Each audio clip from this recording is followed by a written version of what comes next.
On an evening in December 2020, I had an epiphany, and it triggered me to compose a new piece for solo piano. But before I reveal this revelation, I first need to take a step back to show you how I got to this point, so bear with me. 2020, the year of the COVID pandemic, has been a strange year for many. However, it also brought something positive to me, because embracing the advice to stay home as much as possible gave me the opportunity to focus on music again. I either spent time composing new music, or when creativity was low, I used my time to make my finished work tangible by transcribing it. Let's briefly discuss composition titles.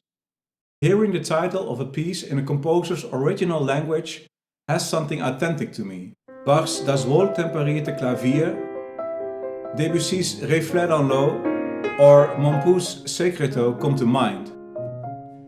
And that triggered me to stay close to my roots and also use Dutch titles for my own creations. I do think though that a recognizable title can help in getting remembered better, especially for new and unknown pieces. And with that thought in mind, I went to search for a universal word. A word that is part of the Dutch language, but that at the same time is also easily recognized in other languages.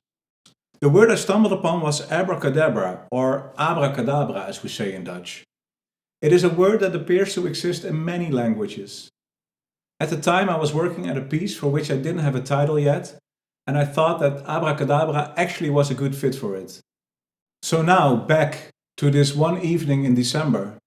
I had almost finished transcribing this piece, and I was looking at the beautifully engraved music with the title abracadabra at the top. And suddenly it occurred to me that this word was made up by the same building blocks that I had been using to transcribe my music. To illustrate this, I need to briefly introduce LilyPond. LilyPond is an open source tool for music notation. And unlike a lot of commercial products out there, it doesn't have a graphical interface. Instead, it is a command line tool that you need to provide a description of your music using the LilyPond syntax, and it will engrave the music for you. Here is an example snippet of LilyPond syntax. And this is not just an example, this is actually the first measure of the piece that I started composing after my recent discovery. This snippet actually is the motif that spells the word abracadabra. To make this more clear, I need to bring focus to the syntax that describes the core music symbols without looking at their duration or other distracting details. I specifically use the word symbols here because it is not just the notes, but also the rests that are required to form the word abracadabra. When I finished composing the piece after 2 months, and I had transcribed it using LilyPond, it kept bothering me that the result had so many 16th, 32nd and 64th notes in it. This was all caused by this first B and me trying to stick to correctly spell abracadabra. To my knowledge at the time, the longest note duration to my availability was the whole note. And using the whole note as a duration for the B, the rest would follow like shown and result in a time signature of 11/8. After some research, I learned that the whole note is alternatively called a semibreve.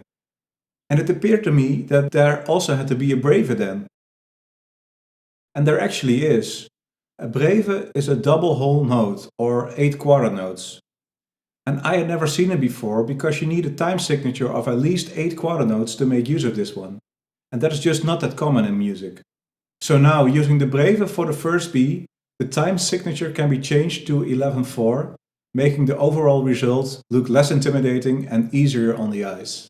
Now let's listen to the motif and see how the word abracadabra gets spelled twice.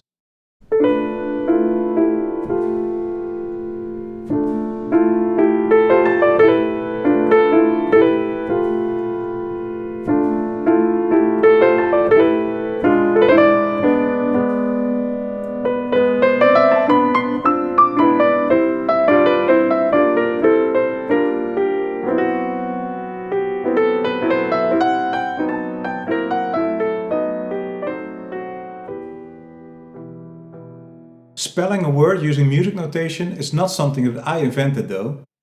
It actually got me thinking of a book that I own called Gödel Escher Bach, which I remembered had a section on Bach spelling his own name in a motif that he used in one of the last compositions that he wrote. And this concept actually has a name, and it is called a musical cryptogram.